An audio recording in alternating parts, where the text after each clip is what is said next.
Samantala, bukal naman sa pusong tatanggapin ng Senado ang pagrepaso ng Malacanang sa 2025 General Appropriations Bill.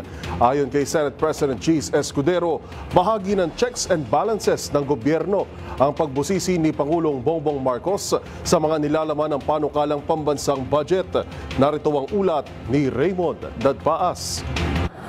Kapangyarihan ng Malacanang na masusing pag-aralan at repasuhin muna ang nilalaman ng ipinasang 2025 national budget ng dalawang kapulungan ng Kongreso. Ayon kay Senate President Francis Cheese Escudero, prerogative din ng Pangulo na magsagawa ng line item veto sa budget dahil karaniwan itong ginagawa taon-taon sa General Appropriations Bill.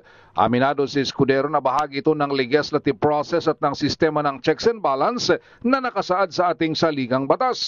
Mahalaga talaga na may sapat na panahon na maripaso ang national budget dahil napakakapal, komplikado at napakaraming detalye ang laman nito. Ang pahayag ni Escudero ay matapos kansilahin ng Malacanang ang nakatakdasa ng paglagda ni Pangulong Bongbong Marcos sa 2025 budget bill sa Biyernes, December 20. Alinsunod sa pahayag ng Malacanang, kailangan nila ng dagdag na panahon para repasuin at pag-aralan ang 6.352 trillion pesos na 2025 national budget.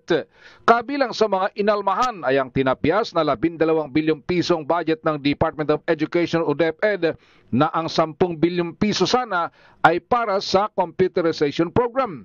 Tinapyasan din ng 30 billion pesos ang budget ng mga state universities and colleges o SUCs.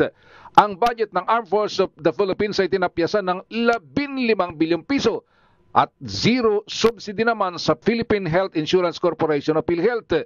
Samantalang may malaking budget sa Ayuda sa Kapos-Sakita Program o AKAP, habang ang budget ng Department of Public Works and Highways o DPWH ay dinagdagan ng 288 billion pesos, kaya umabot na sa 1.1 trillion pesos ang budget nito sa 2025 na dihamak na mas malaki kaysa sa larangan ng edukasyon.